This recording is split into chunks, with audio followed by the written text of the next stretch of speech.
안녕하세요. 예담교회 중고등부 여러분. 오늘 말씀을 들으신 후에 공과를 들으러 오신 여러분을 환영합니다. 여러분, 오늘의 공과는 제6과 진정으로 회개하면 이 부분을 하려고 합니다. 오늘은 그 중에서도 숲으로 다윗이 죄를 짓다 부분을 하려고 해요. 페이지는 30페이지입니다. 여러분, 오늘의 공과는 크게 3개의 문제가 있는데요. 첫 번째 문제를 보도록 하겠습니다.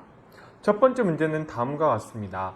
아래의 그림을 보고 다윗의 여러 가지 모습 중에 죄의 원인이 된 것은 무엇이고 가장 큰 죄는 무엇인지 살펴보세요입니다. 여러분은 각각의 모습들이 어떠한 모습들이었는지 빈칸에 적어주시면 됩니다. 첫 번째 모습은 다윗이 전쟁을 수행하지 않고 직무유기를 하는 모습을 보여주고 있습니다.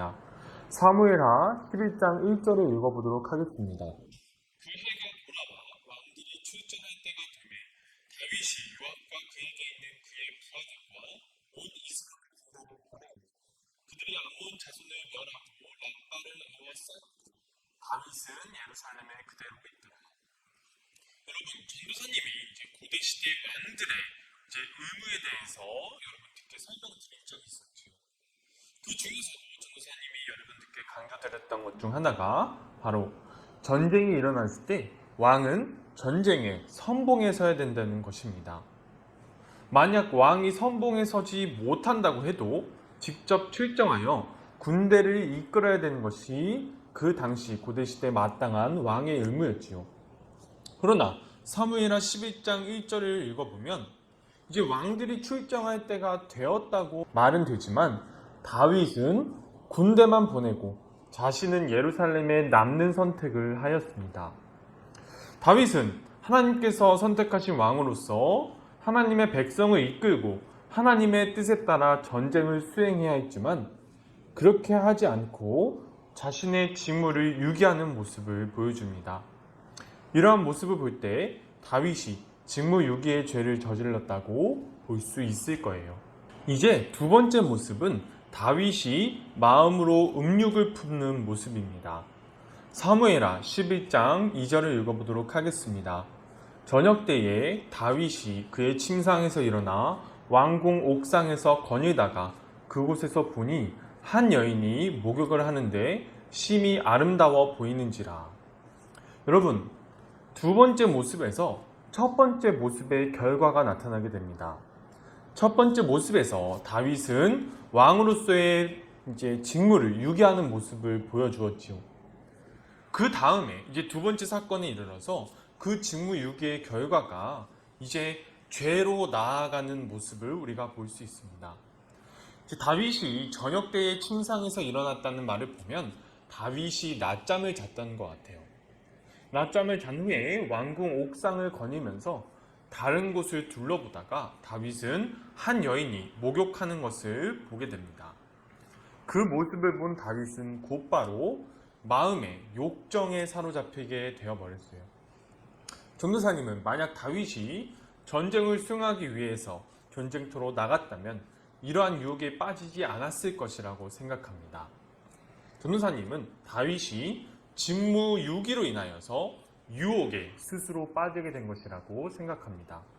어떻게 보면 이제 다윗이 지금 현재 시대로 따지면 이제 몰래 훔쳐보는 것, 어떤 도찰 그런 죄를 저질렀다고 볼 수 있는데요. 전도사님이 이 죄에 대해서 찾아봤는데 이 죄에 대해서는 벌금형이 내려지고 뚜렷한 어떤 특별한 법이 제정이 되어 있지 않아요. 그래서 전도사님이 이 범죄에 대해서 분명히 범죄지만 이 범죄에 대해서 벌을 어떤 내려야 될지는 찾아내지 못했었습니다. 그 다음에 세 번째 모습은 다윗이 간음을 하는 장면입니다. 사무엘하 11장 3절에서 4절을 읽어보도록 하겠습니다.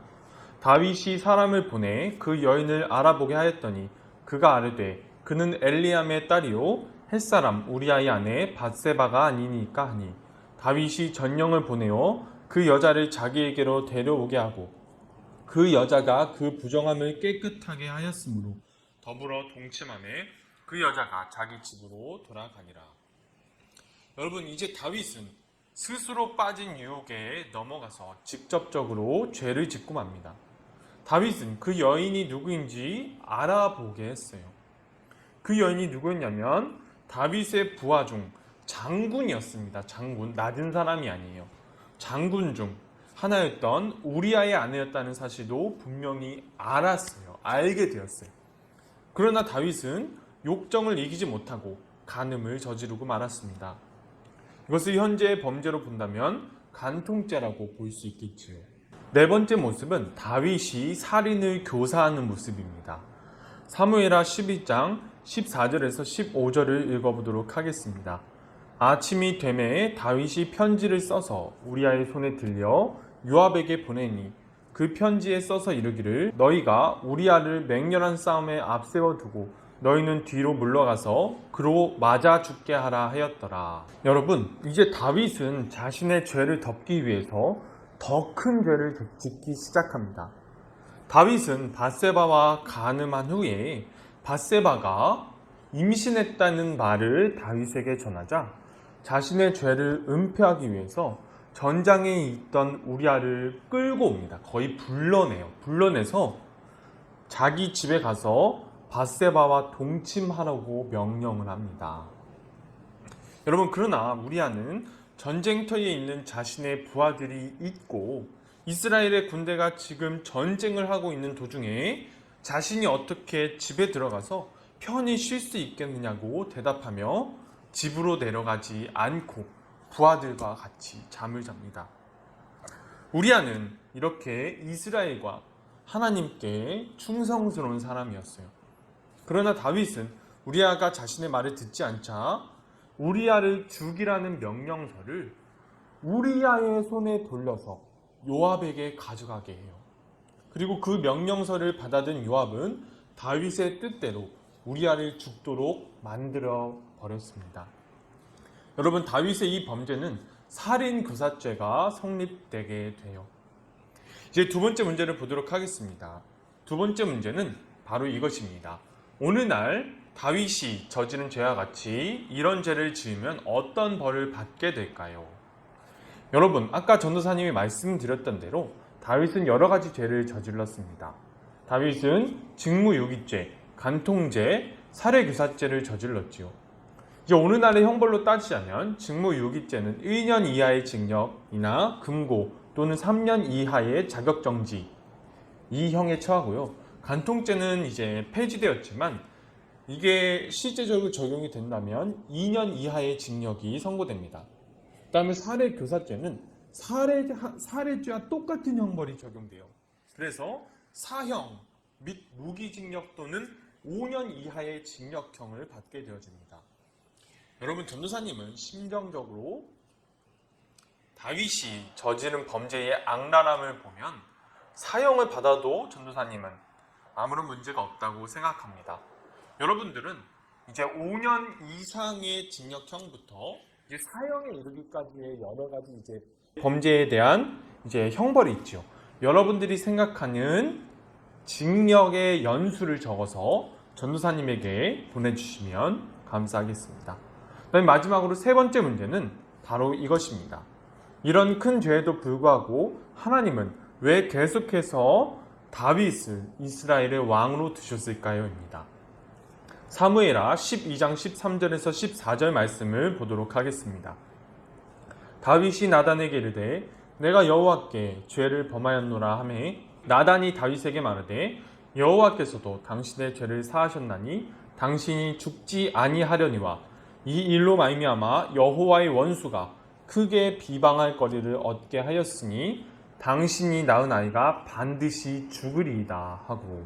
여러분, 다윗이 이런 큰 범죄를 저질렀음에도 계속 이스라엘의 왕이 될 수 있었던 이유는 바로 선지자 나단이 다윗에게 와서 다윗의 죄를 만천하에 들추어냈을 때 다윗의 반응 때문이었습니다. 다윗은 자신의 범죄가 만천하에 들춰내지자 자신이 하나님께 범죄했다고 고백하며 회개합니다. 이러한 고백을 들은 나단 선지자는 하나님께서 다윗이 회개하는 것을 보셨기 때문에 다윗의 죄를 사하셨고 다윗이 죽지는 않게 될 것이라고 말합니다.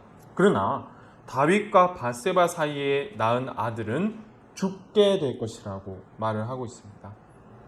여러분, 하나님께서 범죄한 다윗을 왕으로 두신 이유는 다윗이 진정으로 하나님께 회개했기 때문인 것입니다.